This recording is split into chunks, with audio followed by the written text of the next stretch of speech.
Fala galerinha do canal da Química, tudo bem com vocês? Eu espero que sim, sejam bem-vindos a mais um vídeo do nosso canal. E pessoal, hoje eu vou fazer um experimento com vocês. Eu vou ensinar vocês a fazer a padronização de uma solução química. Mas se você não entende nada disso, também depois não entende quais são os cálculos envolvidos, eu ainda vou fazer a parte 2 desse exercício. Então vocês vão encontrar o link da parte 2 com a explicação, com a teoria, vocês vão encontrar na descrição desse vídeo, beleza, gente? Então, se vocês quiserem aprender mais ou quiserem saber toda a teoria, vocês podem procurar na descrição desse vídeo, porque hoje eu vou dar só o experimento. Então, preste atenção e vamos lá para o experimento. Bom, pessoal, então na aula de hoje a gente vai fazer a padronização da solução de hidróxido de sódio. A gente preparou então uma solução de hidróxido de sódio de 0,1 mol por litro. O que é padronizar? A gente vai verificar se essa concentração se a solução que a gente preparou é realmente de 0,1 mol por litro. Se tem realmente essa concentração. Então a gente vai verificar a concentração real, né, dessa solução, porque ela pode ter uma certa diferença pela quantidade pesada, às vezes colocou um pouquinho a mais, um pouquinho a menos de água destilada do que deveria, porque vai muito do olhar do operador, né? Para mim, às vezes estava bom, para outro estava faltando um pouquinho. Tem sempre a imprecisão também, a incerteza das vidrarias, então sempre tem uma diferença de volume de uma vidraria para outra. Lógico, é pequena, né? Porque você fala, professora, não é volumétrico, não é preciso? Sim, mas sempre tem. Né? Até porque laboratórios que precisam de ensaios mais precisos, eles fazem até a calibração da vidraria, né? Para saber o volume exato daquela vidraria, porque isso pode afetar. Muito bem, então, para a gente determinar a concentração real desse hidróxido, dessa solução de hidróxido de sódio, eu sempre tenho que partir de um reagente puro, né? Um reagente, quer dizer, de maior pureza possível, né? E um reagente concentrado, tá vendo? Aqui eu não tenho uma solução, eu tenho o biftalato de potássio, tá? Que estava até aqui no dessecador para que ele não absorvesse umidade, né? Para que não desse diferença, né? De umidade na hora de eu pesar esse reagente. Então, aqui a gente parte de um reagente puro, tá? Então, aqui a gente tem o biftalato de potássio. Eu vou pesar. Então, é a partir desse reagente, e eu vou mostrar para vocês nas reações que ocorrem, é a partir desse reagente em que eu vou utilizar, que eu vou ter como base para verificar a concentração dessa solução, tá? Então, o primeiro passo que a gente vai ter aqui vai ser pesar aproximadamente 0,4 gramas desse biftalato de potássio. Tá? Depois vocês vão ver como que se você estiver no laboratório, como que você determina aproximadamente essa massa, tá? E aí, lembra, se eu tô aqui com o vidro de relógio, eu não preciso da massa desse vidro de relógio, vou fazer o que para poder pesar?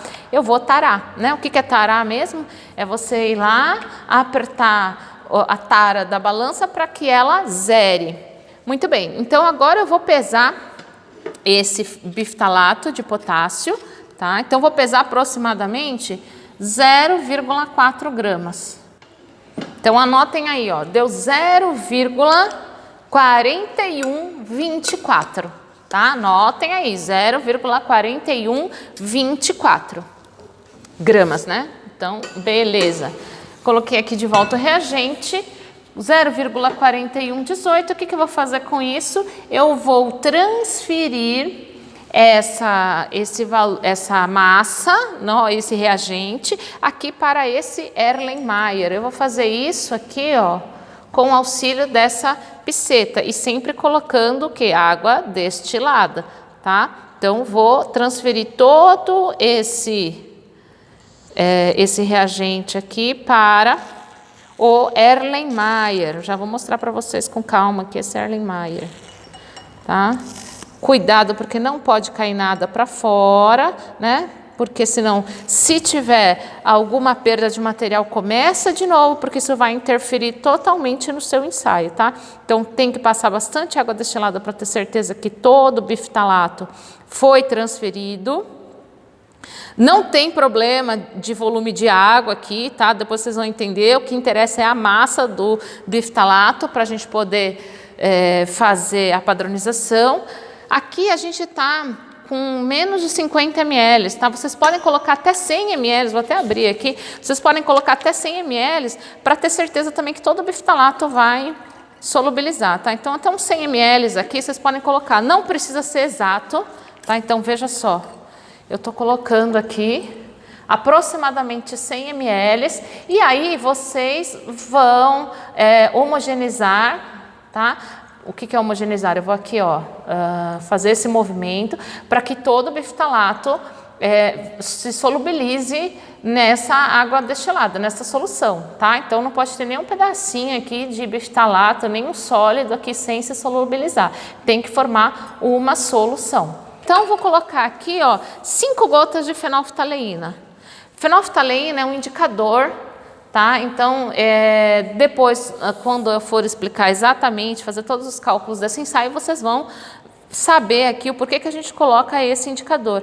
A princípio, eu vou colocar aqui, ó, 5 gotinhas, você vai ver que não vai acontecer nada, né? Mas é a fenolftaleína que vai Por que a gente chama de indicador? Porque ela que vai indicar quando a minha reação ocorreu. Né, quando eu cheguei no término da reação. E eu vou mostrar para vocês isso aqui.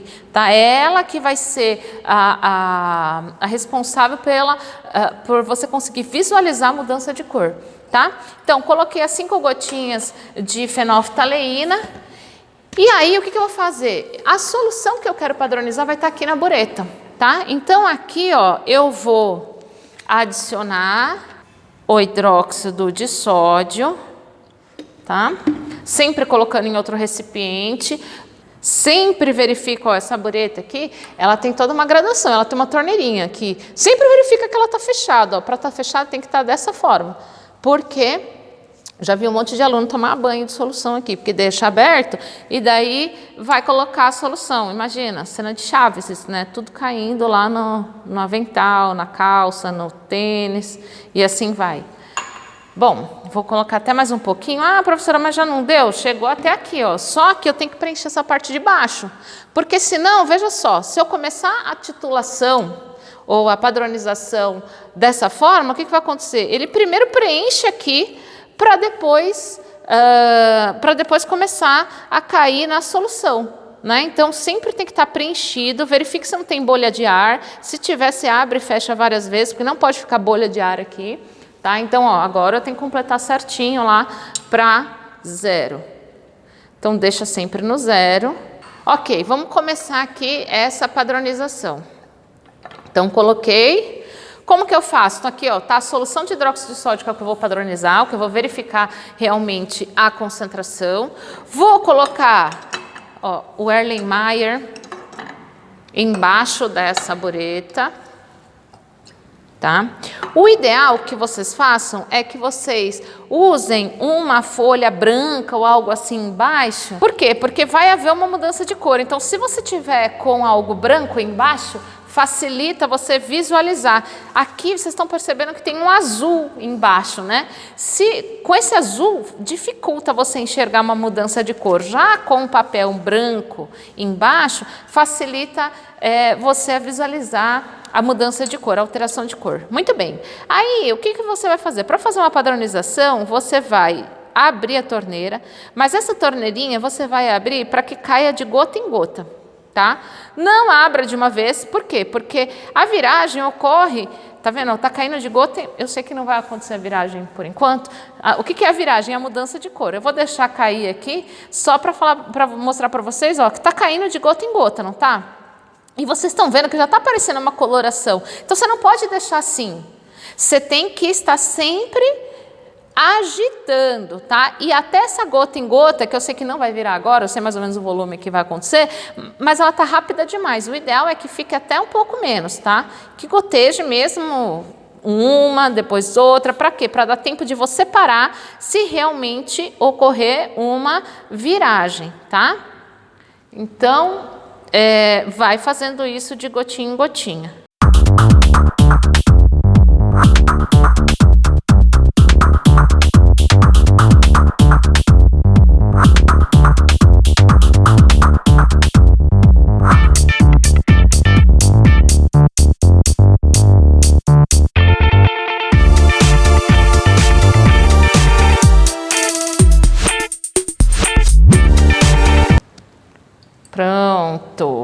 Olha só, vou até jogar um pouquinho aqui para cair esse restinho de gotinha que ficou aqui na ponta. Veja, ficou um rosa e permaneceu, tá vendo?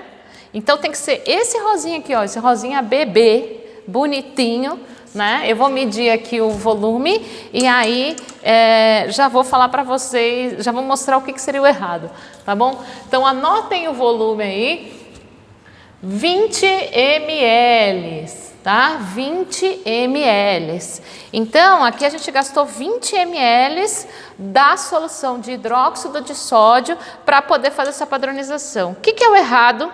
O errado é isso aqui, ó. Tá vendo? Se você colocar um pouco mais, na verdade eu derramei bastante, mas se você pingar umas 3 gotinhas a mais aqui, ele já fica esse rosa pink, tá? Então não é esse rosa aqui, ó, é a maneira errada de se fazer. Porque, ó, aqui, ó, já foi quase 1 ml a mais, tá? Então é aquele primeiro rosinha, por isso tem que ter paciência. Ai, a mão dói, acontece, mas tem que ter paciência porque é aquele primeiro rosinha, tá? E aí, isso quer dizer que acabou a reação. Agora a gente vai entender através dos cálculos como que a gente sabe qual é a concentração de hidróxido de sódio, tendo o volume de hidróxido de sódio gasto aqui, tá? E relacionando com a massa de bifitalato que a gente pesou na balança, que nesse caso foi próximo lá de 0,4. Beleza?